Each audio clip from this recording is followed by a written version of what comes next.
This is like a gaming convention. We understand that you could be engaged in any number of tasks, and yet you have chosen to spend this time with us. Thank you so much. Welcome to the 20th year of PAX. Day 0. It's been a pretty odd year. Last time I went out for PAX East, it was just after I'd been made redundant, so I guess it's fitting that the next time is just after I've managed to secure a new job at Oracle. I had planned to just come for the conference, but given my good fortune and the fact that holiday is probably going to be fairly thin on the ground once I start working in the second week of April, I figured I should make the most of it. Plus it's just after my birthday, so it can serve as a treat there. Flying to Boston usually gives you two options: leave late in the previous day and arrive stupidly early on the next, or fly out stupidly early and arrive the same day, afternoon to evening local time. I generally prefer the latter. You lose a day, but you are arriving in time to check in and have a spot at dinner before crashing, so it feels like you synchronise quicker that way. Plus, you are in the accepted time period for check-in, and as such rather than having to wangle an early check-in. I was flying JetBlue out of SFO at 6 AM on Wednesday morning. This meant leaving pretty early. Essentially, I just didn't sleep from the previous day and then caught an Uber to the airport around 2:30 AM. The driver immediately engaged me in conversation about his Russian and Ukrainian friends having an argument due to the war, then moved to equally incendiary topics of religion. I was not really in the mood for such delicate conversations with a complete stranger who I was relying on to get me to the airport on time, plus I'd had no sleep. Luckily, after those initial forays into religion, philosophy and politics, he seemed to sense my reluctance to engage with the topic, and we listened to music instead. The road was pretty empty, except for a few sections where they were doing work, and most of the lanes were closed. There was also one accident that looked pretty serious, but since the road was mostly deserted with 3 or 4 other cars total, an unusually quiet state for 101, even at that early in the morning, it wasn't a problem, and I arrived at the airport at about 3 AM. Of course, the JetBlue bag drop wasn't open at this point. It wasn't even advertised, just a blank area with the machines and no one staffing the bag drop. At around 3:30 AM, the area that I was pretty sure was where the bag drop would be mostly morphed into a Southwest bag drop. Eventually, a harried employee shouted that the JetBlue people were coming and to just go stand over there and not get in the way, as there were a lot of confused people milling about, forming random queues. At around 4 AM, they opened the thing proper and I was able to drop my bag and then headed through security into the terminal. It was mostly closed. I think 1 or 2 all-night coffee shops were there at the extent of things. Our gate was staffed pretty soon after that, and they said they planned to board at around 5:15 AM. And then it was a completely booked flight, and they needed at least 30 people to gate check their bags. I was in an early boarding group and had already checked my bag, and was just carrying my backpack of toys, so I had no problem slotting it into the overhead locker. The plane was full, every seat taken. I was on an aisle seat and had pretty good legroom. I mostly just endured the flight, and it was mostly okay. These seats do seem to really do a number on my tailbone. Not sure if it's the shape or lack of padding or just general bad design, but sitting there for any length of time becomes increasingly uncomfortable. The flight was pretty good, running to time, getting us there at about 2:30 PM local time, and landing was a bit bumpy, but otherwise it was fine. Once again, they loaded all the flight bags onto just one belt, so it was impossible to get near the thing to see whether your bag had come out yet. Eventually I spotted mine and managed to shoulder my way to the front and grab it, then headed out to the Silver Line bus to ride over to my hotel, the Hyatt Place Boston Seaport. The hotel didn't have the reception on the ground floor, which was initially confusing, but I eventually found the front desk and checked in, getting my PAX East cheat sheet with all the details and directions to the convention center. I headed up to my room on the 9th floor, which had a pretty good view of the vacant lot next door and some of the flight path for the airport, also the Harpoon Brewery. It's a nice room with a sofa and a desk and a pretty nice bed. Now I need some food and then some sleep so I can start off fresh for PAX East tomorrow. The Hyatt is a little further down the seaport area of Boston than I've been before, mostly having places pretty close to the convention center or in the part of Seaport near the downtown. Still, it seems a pretty good location near the convention centre but not too far from places to get food. I got some stuff to eat and then headed back to my room and basically crashed at that point. Day 1. I had a reasonable night's sleep, some disturbance due to the noise, the walls and doors are not super soundproof, and some due to dehydration from the flight. I got up at about 9 AM, got some coffee, showered, dressed and ate a breakfast bar. It was quite bright and clear and also cold and very breezy. There had been a gale warning on the weather and it was pretty blowy throughout the day. I walked over to the convention centre at around 11 AM. It was a pretty short walk, maybe 10 to 15 minutes through the streets, absolutely gridlocked with traffic. I got to the convention centre and walked in. There was not really any queue, just the constriction caused by the barriers slowing things down, and then it was straight in through the metal detectors and inside. I grabbed a lanyard for my badge and then headed to the main theatre for story time. They had us queuing outside the main theatre, and unlike last year, it was pretty full already. They loaded us into the theatre at around 11:30, and then I was on the left side of the theatre, on the end of the row, maybe about halfway to the front, with a pretty good view. At least till someone tall and extremely wide hair sat down in front of me. I still had a good view of the actual stage, albeit at a 45-degree angle, but the screen view in front of me was intermittent. Storytime this year was by a chap called Matt Pat, or Matthew Patrick, a YouTuber who used to run the channel Game Theory, plus a bunch of other theory channels. He recently sold the brand and then retired on presumably Scrooge McDuck levels of wealth he achieved with that. So he was here to talk about his life and career in gaming adjacent content. To be honest, I'm only vaguely aware of who he is. I've never seen one of his videos, but I've very occasionally seen something where he was collabing with someone else. Still, I'm always keen to find out about great new content creators to subscribe to after they've given up making content. He talked about the first games he played, how his first memories of playing Castlevania and whipping Dracula's head off in a boss battle, and how it freaked him out at age 6. He talked about how he met his wife and partner while doing an easy college course on games design, where they took it much more seriously than anyone else, and made a Zelda ripoff where you not only had to free the princess, but after the game's boss battle, it became a romance sim where you had to woo her. He talked about how he ghosted both Shigeru Miyamoto and the Pope, and how he gave the Pope Undertale. He then showed clips of when he was interviewing Miyamoto and wrapping things up. Miyamoto goes for a high five. Matt Pat goes right past him and shakes the hand of the translator. Miyamoto sits back, looking lost. Sad music plays. The Pope thing sounded more like he laughed at a joke the Pope said in Italian, but his translation was delayed, so the Pope was actually talking about seeing kids finding dead bodies or something, and so gave him a weird look. The gift of Undertale was a Steam key plus instructions, and it was supposed to be a symbolic gift from the industry that Matt Pat was representing, so a good indie game. He also had some footage of some circus act entertaining the Pope in a room that looked like a Dark Souls boss arena to the Megalovania music from Undertale, so it all worked out, maybe? He talked about how almost every good thing he had happen was associated with gaming in some way. How he met his wife, how he met various people in his organisation, bonding over Illusion of Gaia with someone who became his editor. He mentioned that the game made him realise games and the world could be linked, as it had a map in the game that was based off the real world, and so it sowed seeds of the game theory stuff, where he would analyse games and see the real world logic.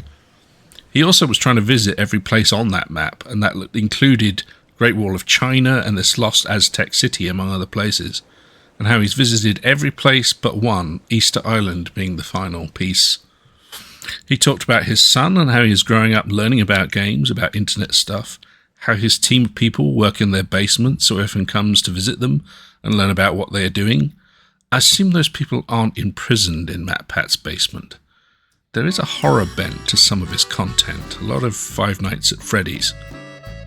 He finished doing questions, and there were various things about if he had considered doing a game of his own. He said maybe now he was more able to spend time on other projects. How he balanced his work at the time with being a father, and if he had any regrets.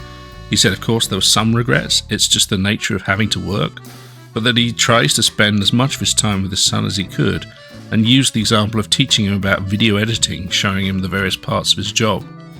Finally asked him about the furniture, and that answer was valuable.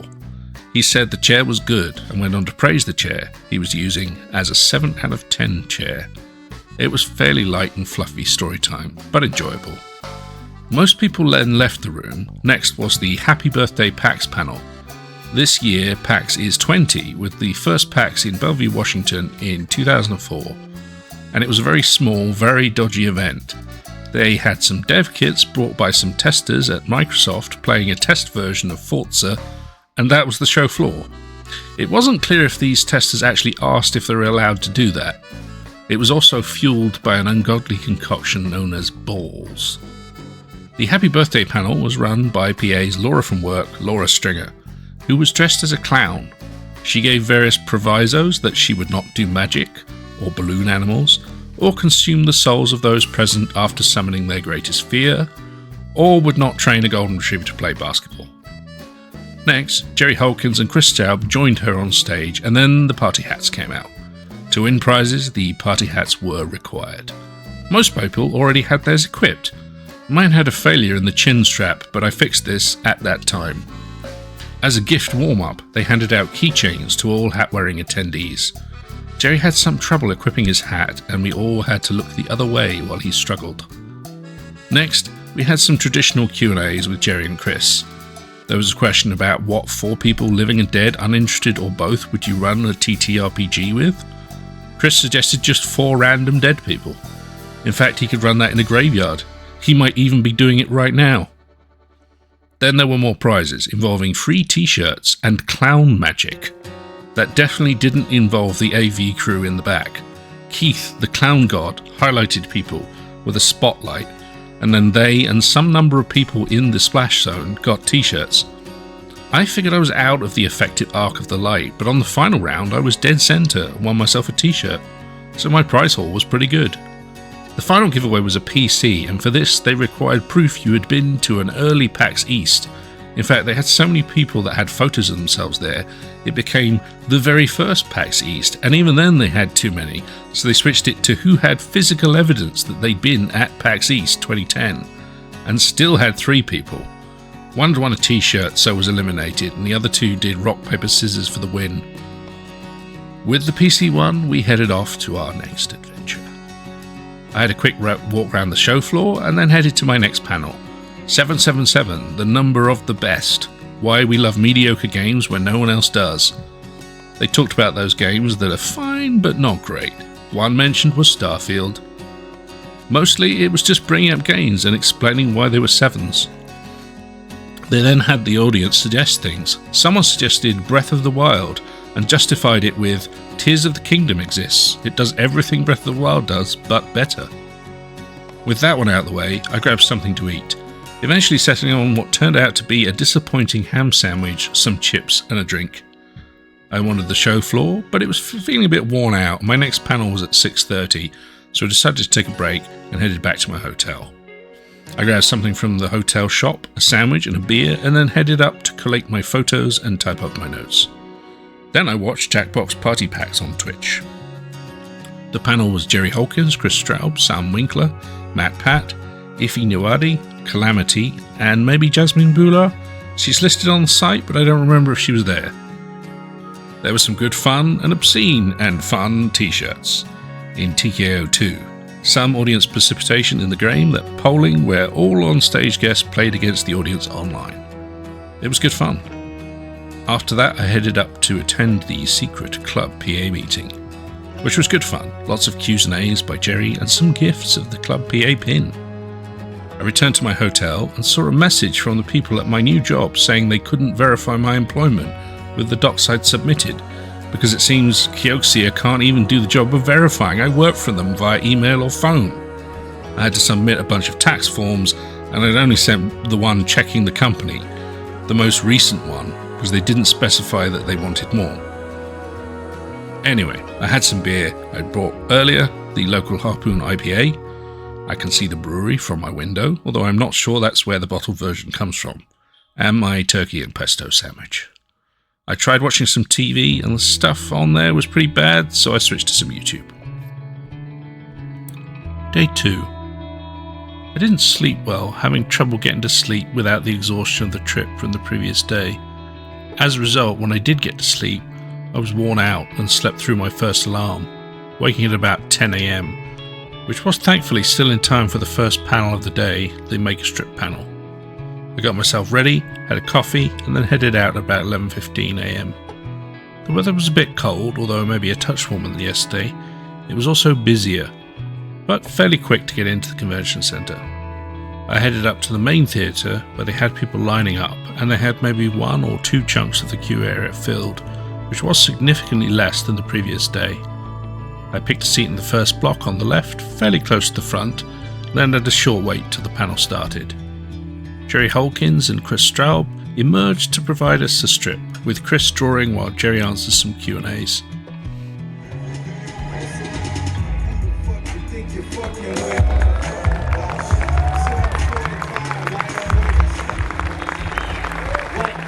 An absolute pleasure.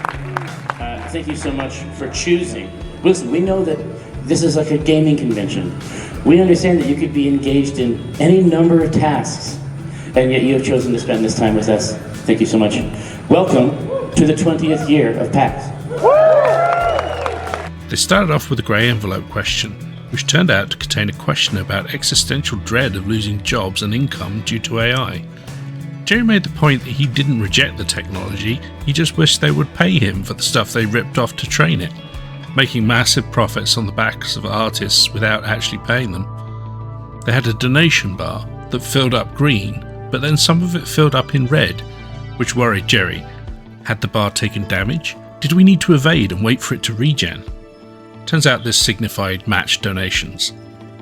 He was also somewhat dismissive of Chris trying to work out how to draw him in the strip, and thus was drawn as a quick caricature, and then that was just copied to each of the panels. One of those did remain in the final strip, as Chris found he quite liked it. They talked about early PAX shows, with the first PAX Oz housed in the horse tents rather than the conference centre, as it was out at the Melbourne Horse Grounds. The scent of hay on the ground and under the feet, a unique experience. Chris recalled being invited to a party by MC Frontalot in a hotel where Anna Mataguchi were in attendance.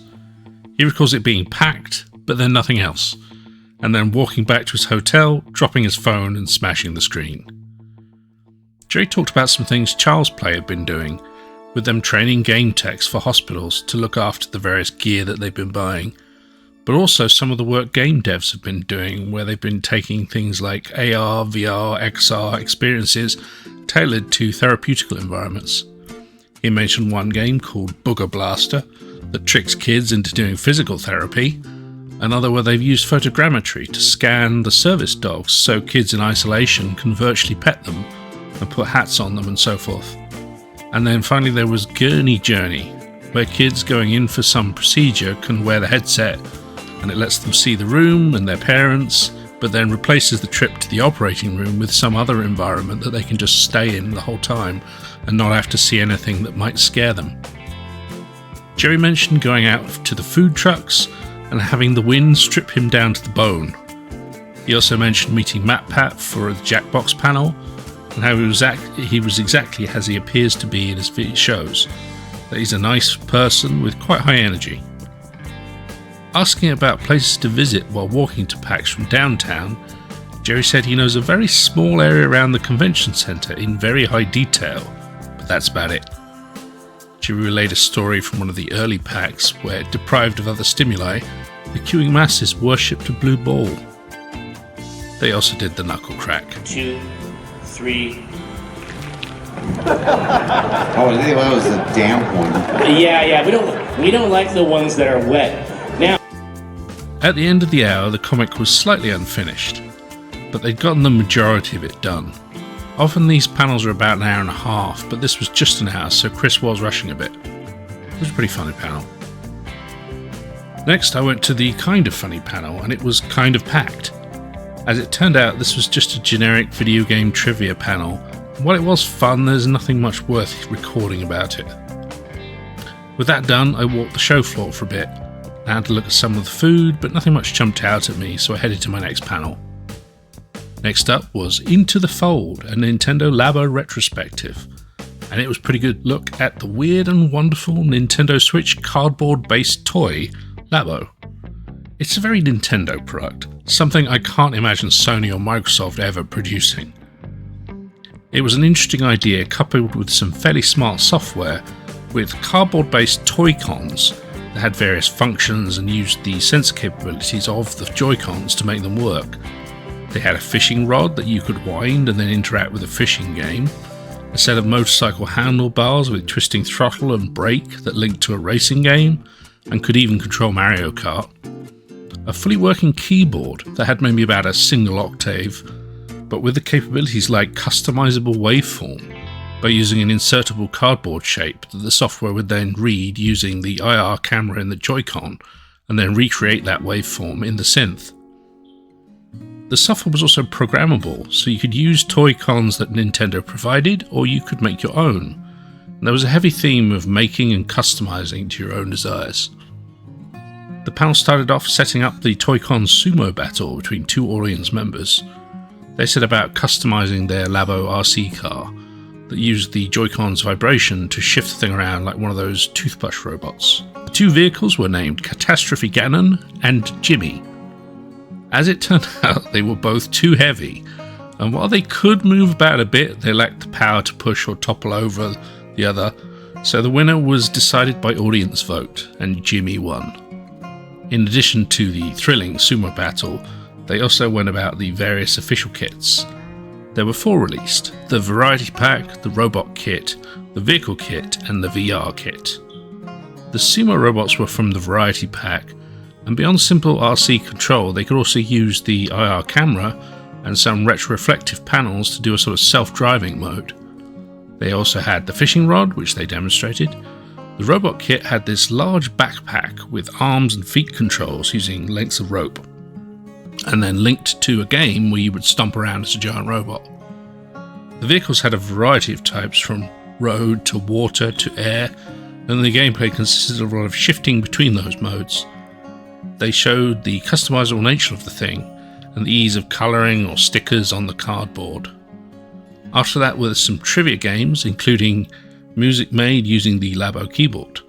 They showed some of the community-made games and devices, one which was made by a 12-year-old Japanese girl, which was a game where you pulled on a roll of toilet paper, which was sort of on a loop, and it worked out how much paper you had pulled in a given time.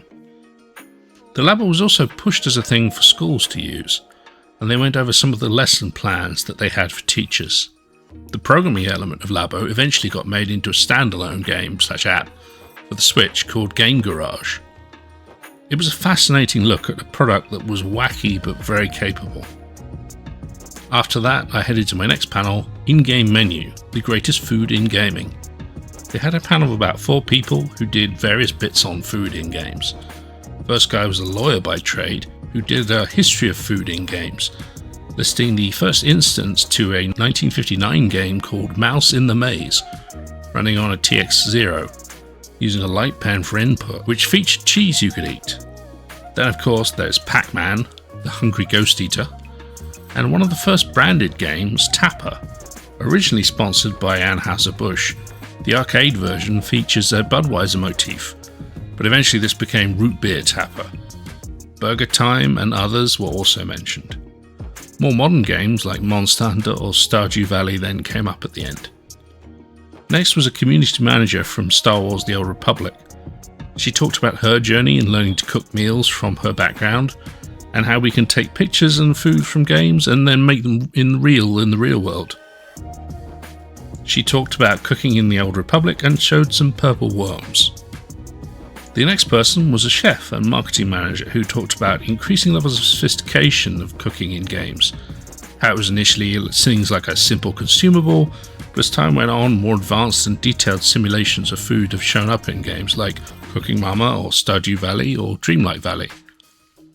The final person was a Twitch chef who talked about the fun of cooking things, how game foods can inspire us to try out cooking, to share food with others, and he had a variety of sessions for party or group gatherings featuring game food.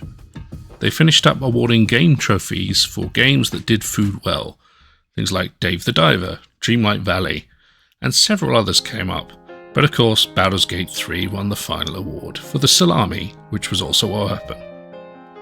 It was a panel that made me hungry, and since I'd not had anything to eat and was feeling a little tired, I headed off at this point. I had a few other panels penciled in, but nothing I really felt the need to stay for. I headed to the nearby Trader Joe's and grabbed some sandwiches and chips. I went back to my hotel and watched a guy in a Porsche get pulled over after he kept going over a pedestrian crossing which had me and another guy on it at the time. Not sure if that was why he got pulled over or not, but I can hope. I played a bit of Dragon's Dogma 2, which although it took an age to initialize the shaders and wouldn't use the portable joypad I brought, it did actually run okay, which apparently is rare at this point for most PC users. Day 3. I woke up in good time, but I didn't feel like getting up for some reason. It was also a pretty nasty day out, raining and cold. I had a bit of a lie-in, then got myself going, and headed over to the show, arriving at about 11:40 for a panel at 12. It was busier, which makes sense being the weekend. It's always the busiest of the days. I made use of the restroom and discovered the door had no lock. My first panel was Gaming and the Space Age, hosted by Jeff McGivrian, rocket scientist, game enthusiast, and tea enjoyer. And it was really good. The presentation started with a picture of a star forming taken by the James Webb Telescope. He worked at NASA in various roles, including rocket engine design, working on the sample caching for the Mars Sample Return project. He was currently running a materials science lab where they test and analyze materials for use in space and assessed how existing materials respond to space conditions. He talked about how space science had influenced and invented tech that games used, showing the first game, Tennis for Two, which was made in the 1950s and used an oscilloscope as a display and was developed by ex-Manhattan Project technician Robert Dvorak. Things like joysticks, originally invented by NASA of course, became very popular in gaming. He also talked about how the reverse was true, where gaming tech was used by NASA for things like simulation and testing. They used VR and other methods often invented for gaming. He walked through some of the early space games, Space Invaders, Bart Simpson vs. the Space Mutants, X-Wing, and then on to things like Outer Worlds. He mentioned other tech developed for NASA and how it gets used in our everyday lives, like the CMOS sensors. He talked about various NASA projects that were being worked on, like the Europa mission, showing the projected path for it to take using gravity booths round Earth, then Mars, then Earth again, and then out to Jupiter. It was designed to look at the composition of ice and the oceans of Europa, assuming there are any.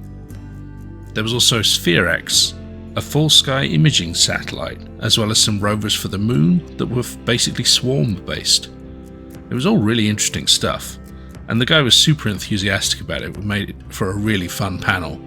Afterwards he took questions and ran right up to the hard end of the panel, with enforcers waving signs and preparing to take him down. After that I wandered the show floor, which was incredibly packed. I saw a few things, including what I swear was called Gamer Scent, and advertised itself as a breakthrough in immersion. I'm not sure what that was, but Gamer Scent in a packed show floor is usually not a positive thing. I decided to see if anyone was selling any good gamepads, as the portable one that I had was not working in some games and ergonomically was pretty awful. After a bit of exploration, I found a booth selling some really nice custom gamepads in a variety of colours and with ergobleds all over them, and for a fairly reasonable price. I confirmed they were PC compatible and invested in a nice translucent blue controller. After that I had a few more looks about and then realised I had a lot of time to fill to my next panel.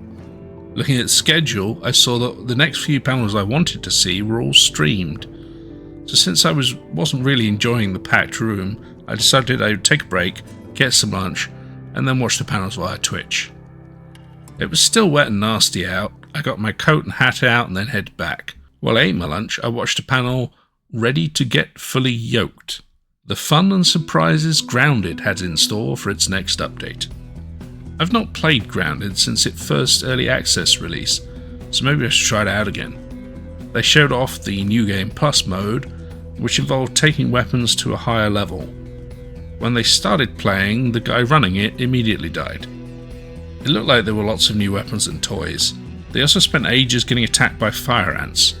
Then they came across one of the New Game Plus infused bugs, which immediately killed them all. It seemed infused bugs gain more power and additional traits and attacks, which get more and more powerful in progressive New Game Pluses. They encountered an infused wolf spider that absolutely wrecked them. The wolf spider dropped some of the new stuff. When killed, they had to use dev controls to kill it. Then they got attacked by an infused beetle, which also started fighting some sort of fire ant.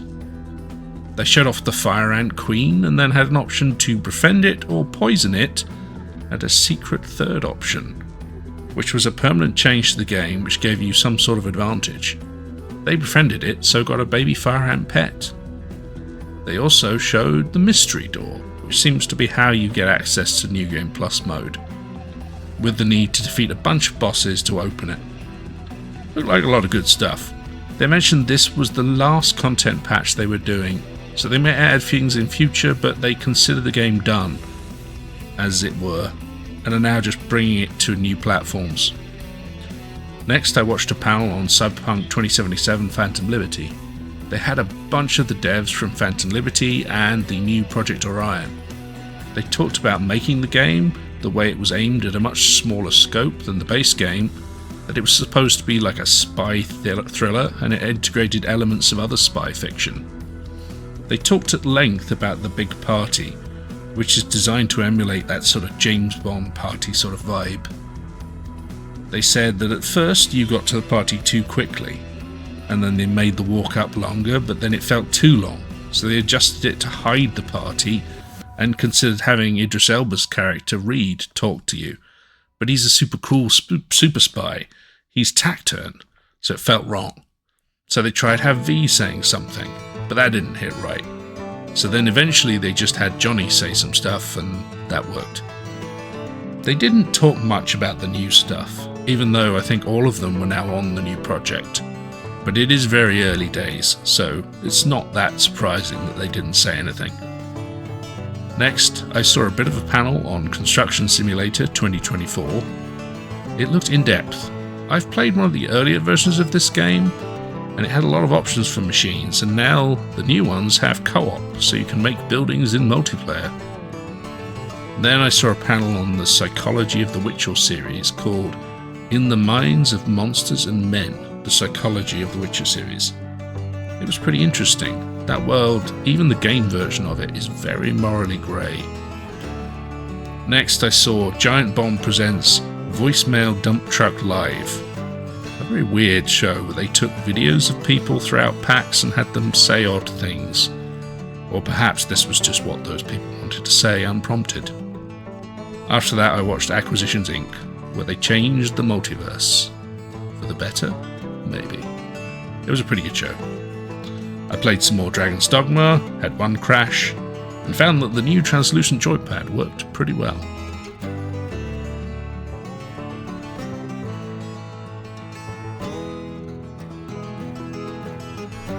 Day 4.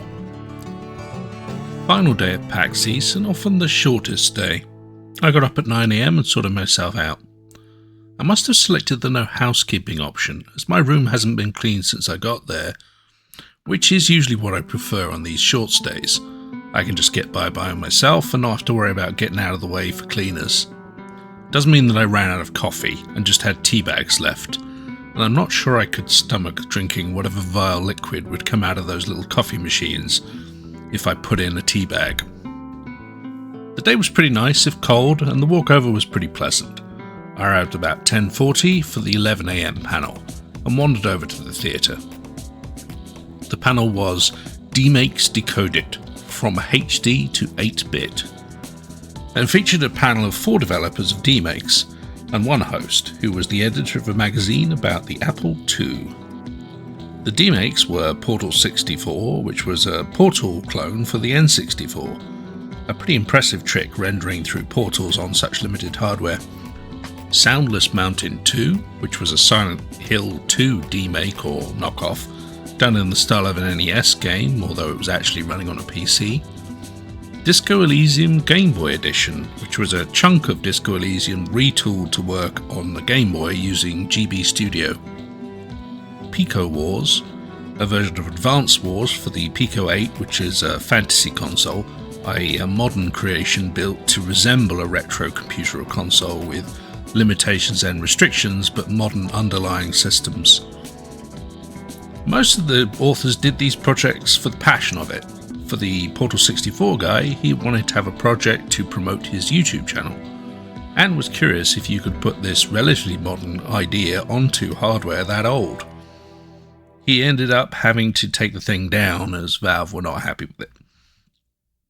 For the Soundless Mountain 2 guy, he was entering a competition to make knockoff or demake games, so he basically made a 2D version of Silent Hill in the NES style. The idea of the competition was to emulate some of those weird knockoff games you might find where someone had copied a popular game onto a less popular or old machine, like you used to get a lot of for those multi-carts and onto Chinese or Russian machines. It's one of the reasons the name is different and all the characters are different. He did say he sent this to Konami and the artist of Silent Hill 2, but only got a little short, "that looks cool, I'll have to check it out" response and nothing further. But no legal action there. For the Disco Elysium Game Boy edition, it was a pandemic project where he found the GB Studio, a Game Boy making toolkit, which allows you to make games for the Game Boy without any coding. It's all just drag and drop. And it can even compile it into a ROM, which will run on the machine itself.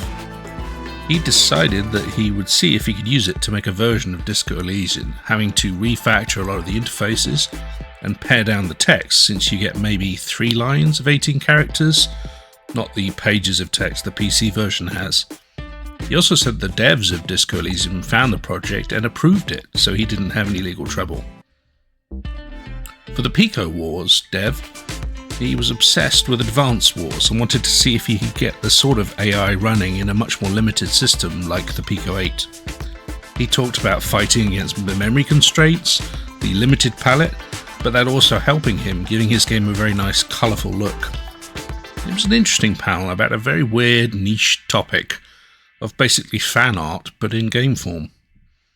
After that I went to see Jackbox Party PAX Part 2 in the main theatre. The panel was Jerry Holkins, Chris Straub, Ife Nwadue, Laura Stringer, Jasmine Bular and Holly Conrad. It was pretty fun. They did a round of TKO 2, then Blather Round, then Quiplash. They ran long on Quiplash, and they got the approval from Jerry to go ahead and ride it into the ground. After that I walked the show floor for a bit. It was a lot quieter than yesterday, but still quite busy.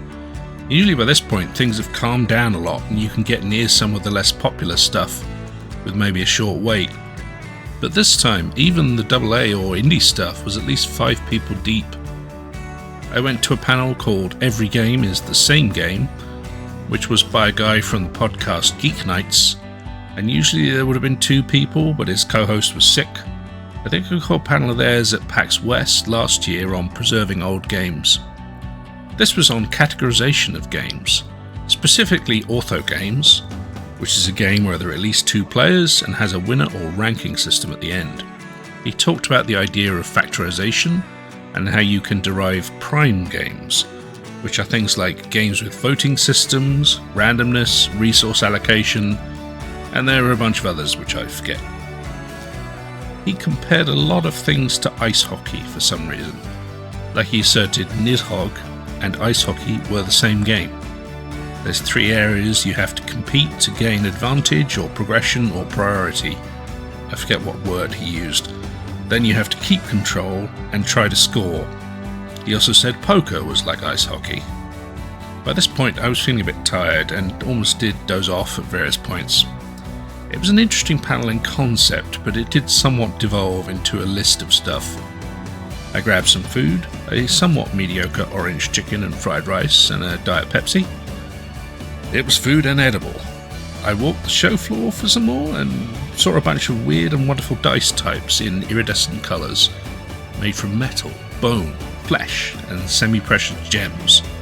Dice with various inserts or liquids or glowy bits. I looked at the wonderful woodwork tables you can buy for board gaming and tabletop. I always love the look of them, but I have no room for them and I never have anyone round anyway.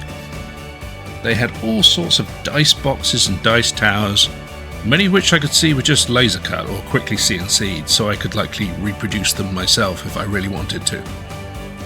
I did take another walk past GamerScent, which was actually called GamerScent, and is an AI-powered scent system for adding scents to movies and games.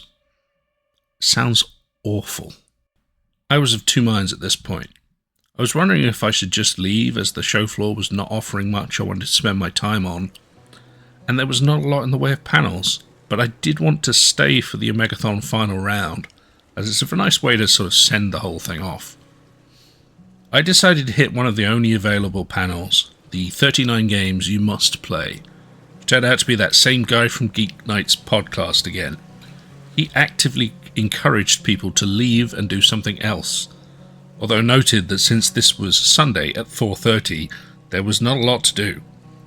He also asked if anyone had Sunday-only tickets, and there were at least 5 people, which did seem like a bit of a waste given the limited time you get on Sunday. He talked through basically a list of games that had interesting or weird mechanics, including video games, board games, tabletop RPGs, and real-world games. It wasn't the most interesting panel, but at this point I was just using it to pass the time to the Omegathon final round, and it was good for that. He suggested that the main point of that panel was to get anyone can apply to make a panel in PAX, and you get a free badge if you do so. So if you want to get a panel of 39 games that you like best, or 39 games or something better, then maybe I'll do that next year and get a free badge. One thing that kept coming up in panels was 2 different adverts. One for Mountain Dew, where the bottles of Mountain Dew turn into old video games like Elder Scrolls Online, and an Xbox Series S. I know that ESO has had updates and it's a reasonably good game, it's just not in the top of any current lists. And offering an Xbox Series S? Why so cheap? At least offer a Series X. The second advert was equally perplexing. A game called AFK Journey, which had some nice art but seemed to actually just be a crappy mobile game. And I don't understand the title. Why AFK Journey? Isn't that a contradiction? How can you go on any journey if you're not there? They were pushing both hard though, as it was sort of in the beginning of almost every panel. After that I made a beeline for the main theatre and arrived after they had revealed the game, which was some combination of Minesweeper and Pinball. So 2 teams, of each with 2 players, gets 1 go at each. One player plays Pinball and tries to get the highest score possible while a clock ticks down from 3 minutes. At the same time, the other player on the other team plays Minesweeper, maybe on a 64 grid, and if they complete the game, the clock stops. If they can't complete it, the player with the pinball gets the full time, but if they can, they obviously cut the time off early. Then the players swap and they go at it again in the other role. And then after they've done it, the other 2 players do the same. It's an interesting concept as it tests a couple of different skills. You could be really good at pinball and get some high scores, but if the other player is really good at Minesweeper, they can limit your time and therefore your possible score. As it turned out, no one but the first player managed to beat Minesweeper, so most of the pinball players got the full 3 minutes. It was pretty clear it had been a while since most of them had played Minesweeper, as they made a lot of very obvious mistakes. Still, like any of these games, it really doesn't matter what game it is, so long as there's some good competition, and it was a good time. Jerry and Chris rounded things up, with Charles Blay having earned some $87,000, which was awesome. And so PAX East is done for another year. I walked out of the theatre feeling pretty good.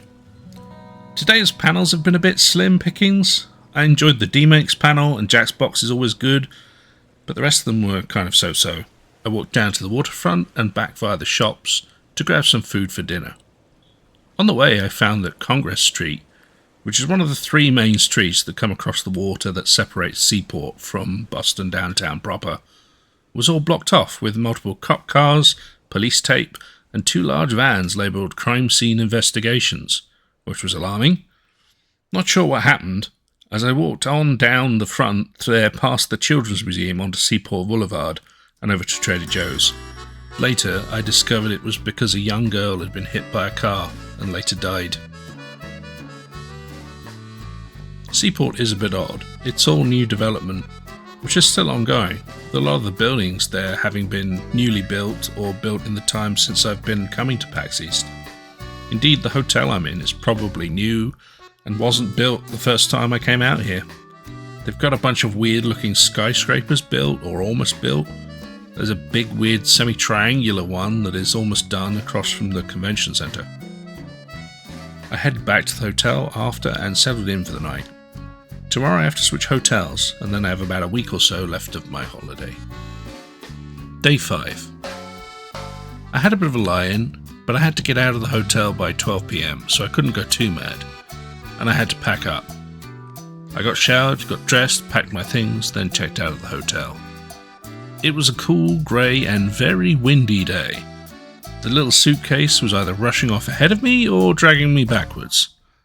I decided to head over to the hotel to see if they would let me in early. When I arrived at Hotel Akka, just off Boston Common, the lobby was half partitioned off and there was a lot of construction noise. So much so that I had a lot of trouble hearing the woman behind the desk.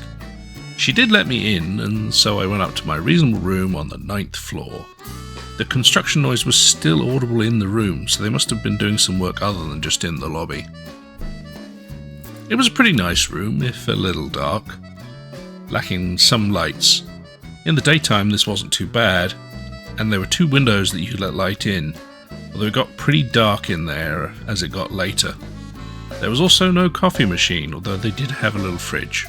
I had a bit of rest and recover, and then went out for a walk around the common. Squirrels were everywhere. I saw a woman sat on a bench feeding them, and she was getting mobbed. There were squirrels all around her, on the back of the bench, at her feet. I wouldn't have wanted to be that close to what are essentially wild animals. I wandered for a bit, taking in the sights, the Massachusetts State House, the soldier and sailor statue, the Embrace sculpture, and others. I walked down to the swan pond, and unlike the last time I was here, it had water in it. It was coming up to 5 PM and I was considering going to get some food, but the weather forecast suggested this would be the best of my remaining days. I felt like doing something, so I headed over to the Prudential Tower to go up to the View Boston. I've been up there in the past, but it's been closed for a while and only reopened recently. I walked down to the Prudential Centre and got myself a ticket, then was up to the viewing floor on the 52nd floor. This is the experience I had in the past, but prettied up and nicely painted and clean, and the lift had this nice display wall that did some animations as you went up. The view is pretty good to look at. I took my time walking around, taking pictures, and just looking over Boston and the Cambridge area. Once I was done there, I walked down to the next level, which contained an open deck outside with the walls all made of glass, and no partitions or anything to get in the way of the view. It's essentially all the same views you can get from above, but slightly lower and a lot colder and windier. It was pretty damn cold, but you could get a very nice panoramic view. When I couldn't take the cold anymore, I went down to the final floor, which has a bunch of displays and such, most of which is promotional fluff on Boston. After that, I headed back down and walked back to the hotel, grabbing some food on the way. I spent the rest of the evening watching YouTube and some anime and playing some Dragon Dogma 2. Day 6. I woke up at about 9 AM and was considering having a lie-in, but then the drilling started. So after stubbornly trying to have a lie-in, despite that for a while, I eventually got up, washed and dressed. Looking at the forecast, it predicted freezing rain, the best kind of rain, so I went out with my jacket and hat. First off, I had to wander over to the Granary Burial Rounds, which is the graveyard across the street from the hotel. They have a lot of famous revolutionary people buried. John Hancock, Paul Revere, James Otis, Samuel Adams. There's also an almost comically large pyramid with Franklin lettered onto it. This is actually a memorial to Ben Franklin's mother and father. The man himself is buried in Philadelphia. After that, I headed over to the New England Aquarium. It was cold, but so far not raining, so not too bad conditions. I spent an hour or two wandering the various fish tanks, dodging a lot of screaming children, and people with pushchairs getting into traffic jams with other pushchairs. Some of the highlights were a massive anaconda in one of the tanks, the sea turtle, the penguins, the sea lions, and seahorses. The aquarium is mostly one big, very tall room, with this massive central tank that goes up 3 or 4 floors and is open at the top, and then has a series of smaller tanks on each of the floors around the outskirts of the building. On the outside, there were some seals in a pretty mucky looking tank.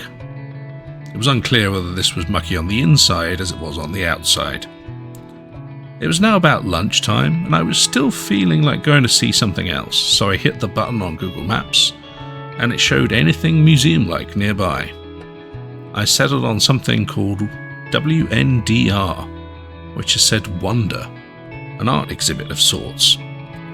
First up, they had me draw on a big sheet of paper in the theme, which was space.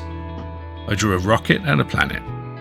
Then they had me go through the gift shop, which you both enter and exit through.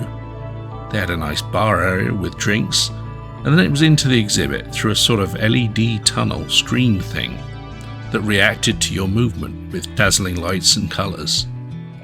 There were maybe a dozen little art installations, most of them featuring some sort of reactive screen or display. There was also a series of what seemed like static pictures of people and places, which then moved and reacted to people in the room. There was a series of large displays that were hooked up to something like Stable Diffusion, creating nightmare images from the prompts that were typed. When I was going through there, I saw dogs playing some sort of tennis game, but they all had multiple arms, and then a birthday party for Shrek, which was just Shreks all the way down. Then there was a small room you could sit in that had projections on the walls that did a sort of thunderstorm, and a room covered in stickers, and then a wall which was connected to a series of buttons that made various musical lights play. At one point they had me remove my shoes and then lock me in a room full of mirrors and mirrored balls, with instructions not to touch the mirrors, as it was very hard to get fingerprints off mirrors, which the attendant said she thought we should have been taught when we were young. After that, there were these pictures of eyes taken very close up. There was a station with a camera and an attendant who would take your eye picture and then it would get added to the ones on the wall. I'm about due for my optician's checkup, so maybe this counts as having had it done. After that was a wall with a grid of phones which were paying various messages, and a wall of notes people had written. After that, I grabbed some food for lunch and headed back to my hotel.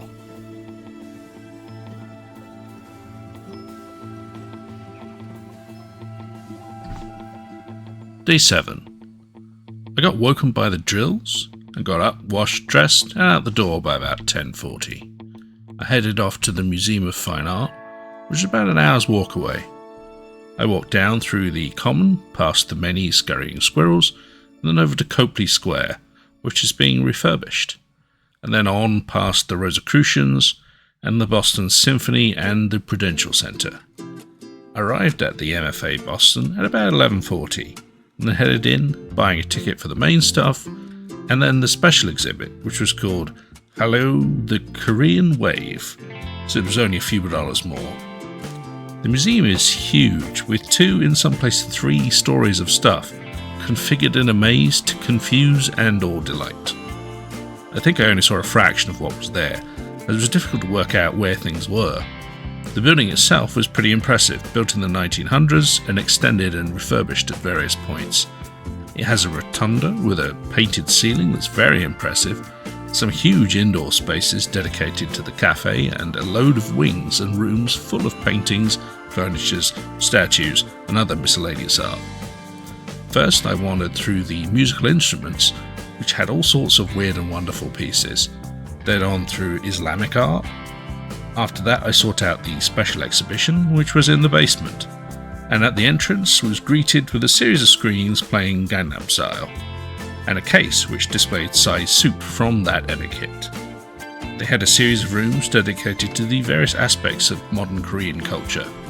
First, they had a bit of history of how Korea was split up and South Korea pushed various industries, creating the various chaebols like Samsung, LG, Hyundai and others. the move to democracy and investment in information technology and high-speed internet. Then it moved into K-pop, with some of the outfits from various groups and a big screen playing various K-pop hits.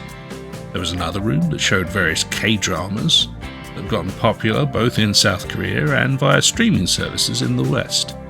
K-cinema, which had a variety of films and shows highlighting things like Parasite, Squid Games, and even a room where they had the hallway fight scene from Old Boy playing on a loop, as well as the wig the main actor wore. Another area showed K-beauty and K-fashion, with all sorts of outfits on display, as well as makeup and beauty stuff. Finally, an area where they had all manner of K-pop light sticks used in concerts, and a room where you could learn to dance to K-pop. It was a pretty fun little exhibit on the various things that have come out of South Korea and made it into the West because of the internet. I wandered the various exhibits, which were plentiful and full of different types of art. I saw American art, both art made by Americans and art about America, ancient Egyptian art, including a whole area with statues and coffins, Native American art, Mayan and Incan pieces, a whole room of little ship models, various paintings by famous Bostonians like John Singleton Copley, after which Copley Square is named, pictures of famous Revolutionary War stuff. After a while, it was all starting to blur together a little. I found there is a limit to how long I can wander a museum before I stop taking stuff in, so at about 2:30 I headed back. I grabbed some food for a late lunch and then headed back to my hotel. I had a chat to my friend David, who was embroiled in a hackathon at his work on AI and LLMs, where he had hoped to just be the ideas man, but unfortunately someone else got that role and he got relegated to Code Monkey. I played some more Dragon's Dogma 2 and watched some videos. Day 8. The first day I wasn't woken by the drills, so I slept in a little, and then at about 10:30 got up, washed, dressed and headed out.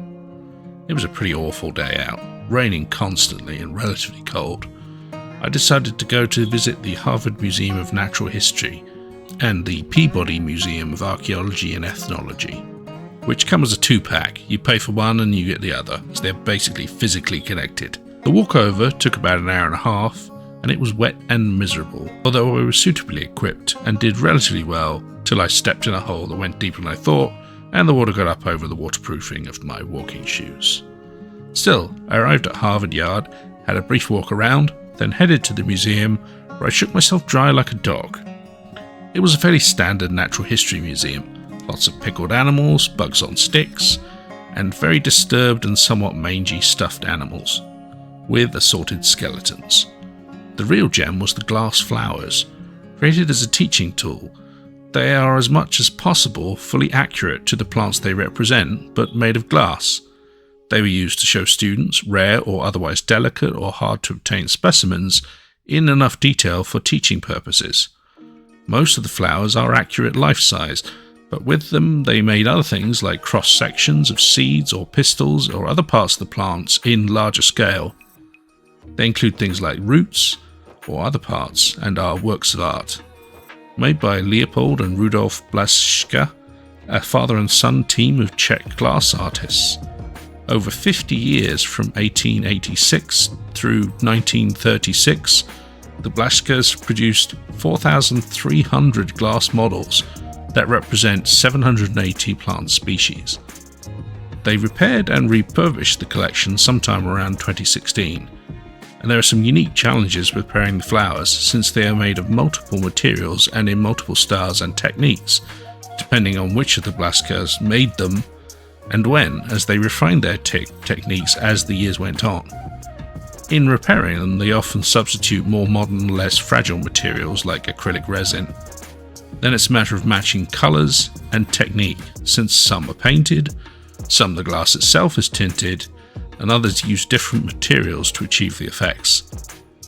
They had some displays showing how the glass was formed into flowers, with the glass tubes being heated, then stretched into stems, leaves being formed from glass rods and wires, the stems being joined to the leaves and then coloured.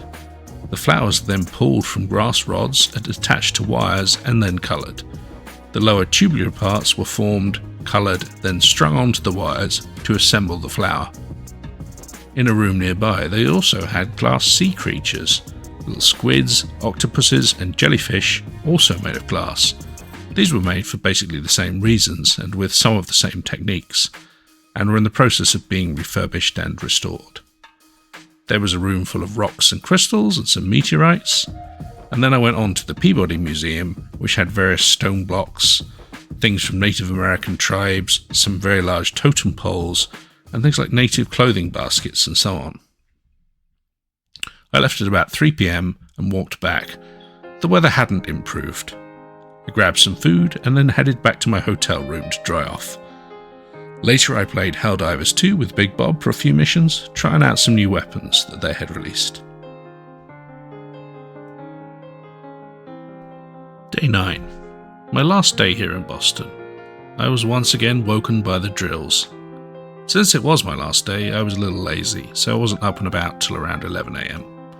It was another wet and cold day, and I decided to head over to the Science Museum. It was a fairly short walk over, and I was at the museum at around 11:45. It was just in time to take in the live Van de Graaff demonstration. They have a massive 3-story tall Van de Graaff generator, and a bunch of Tesla coils and various props to demonstrate the principles of electricity.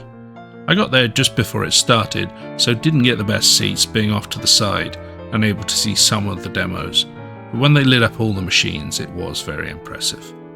After that I had to rush off to the other end of the museum to the planetarium to see Moons, Worlds of Mystery, which was all about the various moons in the solar system, including ours, and how they help life survive on Earth. Then a look at places like Titan and Europa, going into depth at how those are shaped by the forces around them. It was pretty good, except it was a warm, dark theatre where I was basically lying down in a comfy seat, so I did start to doze off at one point. After that I wandered the museum for a bit, taking in the various exhibits, Spot the Robot Dog, various things from MIT, a life-size model of Mars Curiosity rover, rocks, shells, more glass, sea creatures, stuffed animals, and trains. I went to a live animal show where they had a leopard tortoise, which wandered about the stage, and then, when offered a leaf, spent her time just chowing down on that. After that I went to my final show in the Omnimax Theatre, which was Deep Sky, talking about the James Webb Space Telescope, or JWST, how it worked, and some of the amazing images it had produced.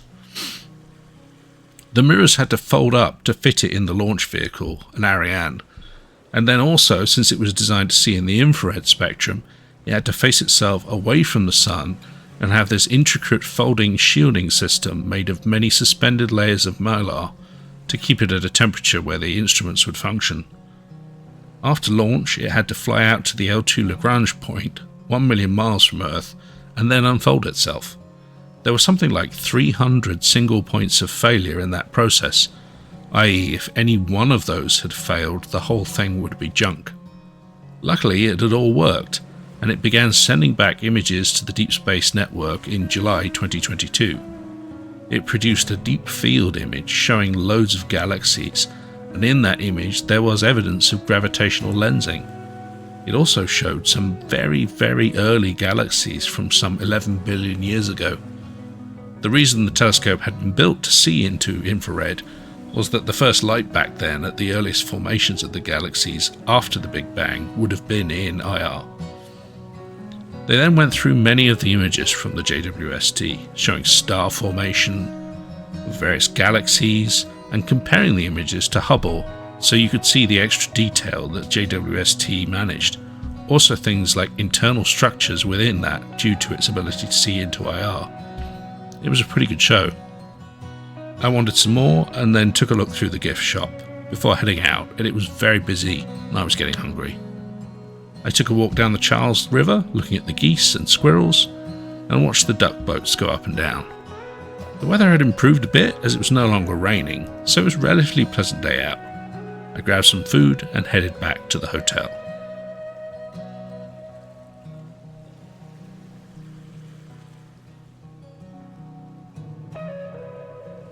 Day 10. My flight back to SF was at about 1:50, so I had to get going in the morning and get over to the airport. Naturally, since it was a day where I had no time in it, it was the nicest weather, very bright, clear and sunny. I checked out, headed to the station, to catch the Silver Line bus out to the airport. I got to the airport about 11:15, got my bag checked and through security pretty quickly. Then I just found the gate and settled in to wait.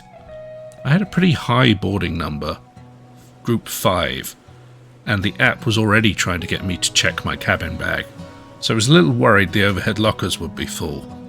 As it turns out, there was quite a lot of space, so it wasn't really a problem. I was in an aisle seat with the middle seat empty, so I had some room, which was nice. The flight was okay. I struggled to get comfortable in the seat for some reason. It was causing me pain in my tailbone if I tried to lean back in the seat, maybe due to lack of padding.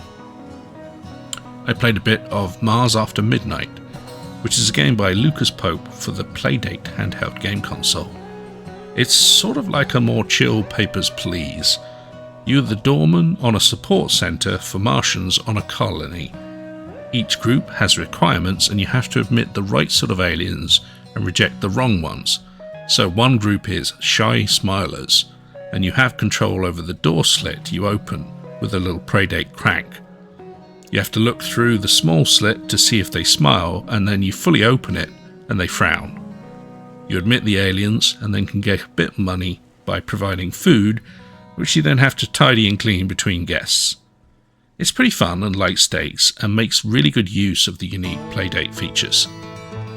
We arrived some 6.5 hours later at SFO Terminal 3, and then it was a short wait to get the bags off. I made my way up to the Uber pickup, which in Terminal 3 is up on the roof of the parking structure, and you have to take a lift up 5 floors to get to it. And at this point there was only one lift working and a lot of people trying to use it. You could theoretically take the stairs, but 5 flights with luggage is a bit much. The sky was looking a bit threatening and there were flashes of lightning in the distance. My car turned up and I headed home right into the teeth of that thunderstorm. The rain was hosing it down, lightning all around. It was a great welcome back to the Bay Area. I got home and unpacked and got some food, then collapsed into bed. It's been a good trip. I had a lot of fun at PAX East and then some good visits to things around Boston. I've got my new job starting the week after next, so I have a brief recovery period to get ready. I just got a note saying they've sent me a package arriving Monday, which I assume is my new work laptop and badge. Since the last time I went to PAX East, it was just after losing my job. Going again just before the new one starts has a nice symmetry to it. I also got this email from Bungie inviting me to a focus group thing, but as it turned out they moved that to next week when I'll be at work, so I had to decline. The next day I woke up at 6 AM, which was strange, but I'm sure that will shift back to normal soon.